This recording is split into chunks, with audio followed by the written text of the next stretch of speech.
अस्सलाम वालेकुम, welcome to home maker Hafiza. कैसे हैं आप सब लोग? होपफुली के सब लोग ठीक ठाक होंगे। तो जब आप लोग मेरी वीडियो देखते हैं और मेरी वीडियो को लाइक करते हैं और सब्सक्राइब करते हैं तो मुझे बहुत अच्छा लगता है। तो यहाँ पे मैं आपके साथ आज किचन की थोड़ी सी सेटिंग शेयर कर रही हूँ। ये कैबिनेट है किचन की स्पाइसेस के लिए, ये जो काफ़ी इसमें मैस हुआ है तो ये इसकी सेटिंग करने वाली है। तो बस आज मैंने सोचा कि इसका टाइम निकालूं और इसकी अच्छी सी सेटिंग कर दूं। ये स्पाइसेस हैं और इनको जब सेट करके रखा जाए तो अरेंज करके तो ये बिल्कुल ठीक हो जाती हैं। तो इसमें कुछ जार ऐसे हैं जो वॉश करने वाले हैं, कुछ ऐसे कुछ रिफिल करने वाले हैं, कुछ साफ करने वाले हैं। तो इन सब चीज़ों को आज मैं वही सेट कर रही हूँ। तो किचन ऐसी चीज़ है जिसमें हम बहुत ज़्यादा टाइम गुजारते हैं और अगर किचन बिल्कुल मेंटेन हो, नीट हो तो हमें काम करना बहुत अच्छा लगता है। तो बस सब चीज़ों को मैंने निकाला और इनको एक एक निकालने के बाद फिर इनकी सबकी सेटिंग की और इस कैबिनेट को भी अच्छे से साफ किया। तो ये किचन की जो थोड़ी बहुत क्लीनिंग है ये तो हम डेली बेसिस पे करते रहते हैं, लेकिन उसके साथ जब इनकी डीप क्लीनिंग पे आए तो वैसे तो हमें लगता है हमारा किचन बहुत नीट है, लेकिन इसके अंदर से भी इसकी ज़्यादा से ज़्यादा सफाई जितनी भी कर ली जाए कम है। तो यहाँ पे मैंने 3 जार लिए हैं। ये $250 की शॉप से मैंने ये लिए हैं और ये बहुत अच्छे मुझे लगे। 250 में 3 जार एयर टाइट जार हैं। इसमें कोई भी स्पाइसेस वगैरह या दालें वगैरह मैं इजीली रख सकती हूँ। तो बस मैंने इनको स्पाइसेस के लिए फिक्स कर दिया है। यहाँ पे मैंने ये सूखा धनिया, ज़ीरा, काली मिर्च इन चीज़ों को डालने का सोचा है कि इन चीज़ों को भी सेव करना बहुत ज़रूरी है, क्योंकि अगर इनको सेव ना किया जाए ये भी ख़राब हो जाती हैं, इन पे कीड़ा लग जाता है। तो कोशिश किया करें कि पहले ही इनके कोई जार वगैरह सेट कर लें, इनको सेव करके रखें। इन कामों को अगर हम टाइम से करके रखें तो ये चीज़ें ख़राब नहीं होती। रिस्क की कदर करना बहुत ज़रूरी है। कोशिश करें कि हम अपनी रिस्क की कदर करें। और यहाँ पे वैसे भी हमारे पास बहुत से स्पाइसेस के जार होते हैं। तो कुछ ऐसे होते हैं, कुछ जैसे आजकल मीठा सोडा, मैदा, बहुत सी चीज़ें होती हैं जिसको डाल के रखना होता है, कड़ी पत्ता। तो ये सब जार में मैंने कुछ ना कुछ ऐसी ही चीज़ें डाल दी हैं और मुझे पता है कि किस जार में कौन सी चीज़ पड़ी है जिसको यूज़ करना मेरे लिए इजी हो। तो बस इनको मैं सबको सेट करके अब मैं ऊपर डाल दूंगी। इसी तरह मेरी दालें भी सेट करने वाली हैं, वो रिफिल भी करने वाली हैं। तो ये सब कुछ जार ऐसे थे जिनको साफ करना था वो भी कर रही थी, और बाकी ऊपर जो सेट करने वाले थे जिनको चीज़ों को रिफिल करना था वो रिफिल करके मैं ऊपर रखती जा रही थी।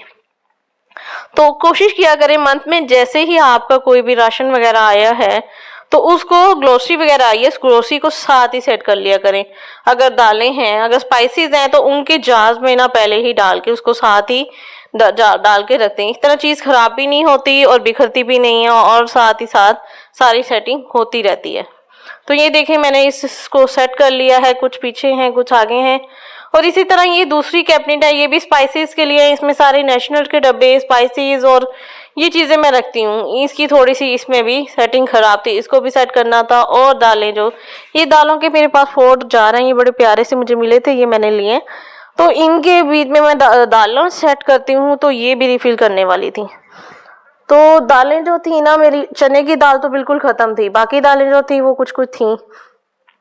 तो जब भी आप दाल वगैरह रिफिल करते हैं ना तो कोशिश किया करें जो पहले वाली दाल है उसको पहले यूज़ करें, क्योंकि इस तरह ना अगर हम पहले वाली यूज़ नहीं करेंगे, ऊपर दूसरी डालते जाएंगे ना, तो पहले वाली दाल को कीड़ा लग जाता है, जिससे ना नई वाली भी ख़राब हो जाती है और फिर वेस्ट हो जाती है।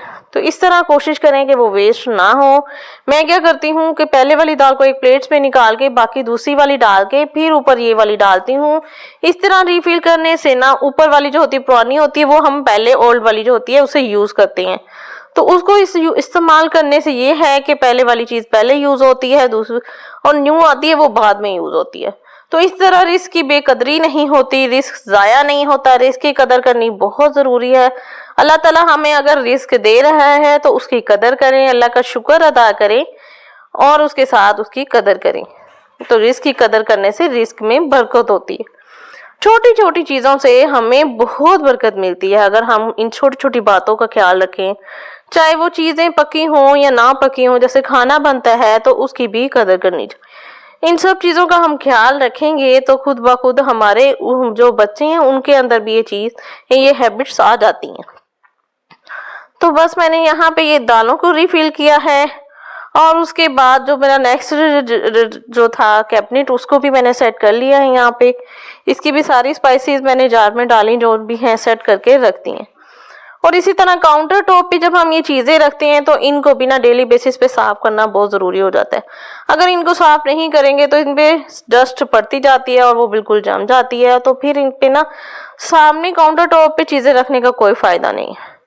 तो कोशिश यही करनी है काउंटर टॉप पे जितनी चीज़ें रखनी है उसको सेट करके रखना है।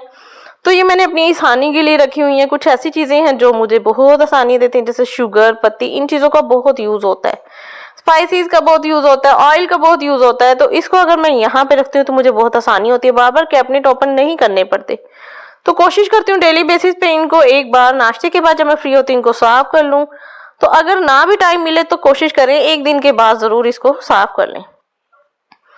तो ये ऑयल वाली बॉटल्स हैं, इनको भी साफ करके, ये सब चीज़ें जब साफ हो जाती है ना तो हमारा काउंटर टॉप बिल्कुल अच्छा लगता है। और ये चीज़ें काउंटर टॉप पे बहुत अच्छी लगती हैं अगर नीट क्लीन पड़ी हो। तो नीट क्लीन रखना इनकी हमारी जिम्मेदारी है ताकि हम इनको अच्छा रखें। तो किचन ऐसी चीज़ है जिसमें हम सारा दिन गुजारते हैं। ये जितना अच्छा लगेगा ना हमारा काम करने को उतना दिल करेगा, उतना अच्छा हम काम करेंगे। जब किचन में हर टाइम मैस होगा ना तो हमारा खुद भी काम करने को दिल नहीं करेगा। बर्तन पड़े हुए हैं, हम क्या करेंगे, एक बर्तन इकट्ठे करते जाएंगे ना तो वो फिर काम में हमारा दिल नहीं लगेगा, एकदम इतने ज़्यादा बर्तन हो जाते हैं। इसी तरह हमारा स्टोव है, जब हम इसको डेली बेसिस पे साफ नहीं करेंगे वो गंदा होता जाएगा और फिर वो कभी इतना गंदा हो जाएगा कि हमसे साफ नहीं होगा। कोशिश करें इसको डेली बेसिस पे जब भी नाश्ते के बाद, जब भी आपको फ्री टाइम मिलता है, आप उसे एक बार अच्छे से साफ कर लें। किसी भी डिटर्जेंट को डालें और बस स्कॉच ब्राइट से इसे अच्छे से साफ कर लें।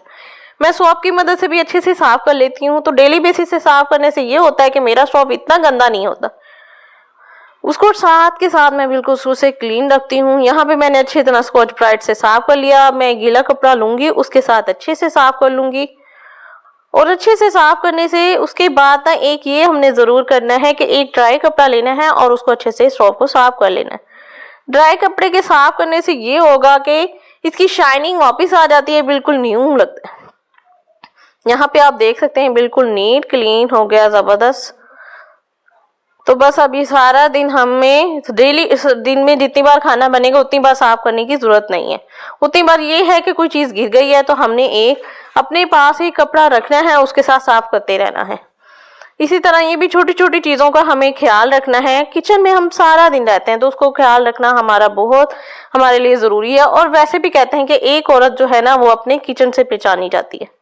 तो हमारा जितना किचन अच्छा नीट क्लीन होगा तो उतना ही हमारे में तो देखने वाला जब कोई आएगा ना तो वो उतना ही समझेगा कि इनके अंदर मैनर्स हैं, उतना ही ये बहुत होम मेकर लेडी हैं।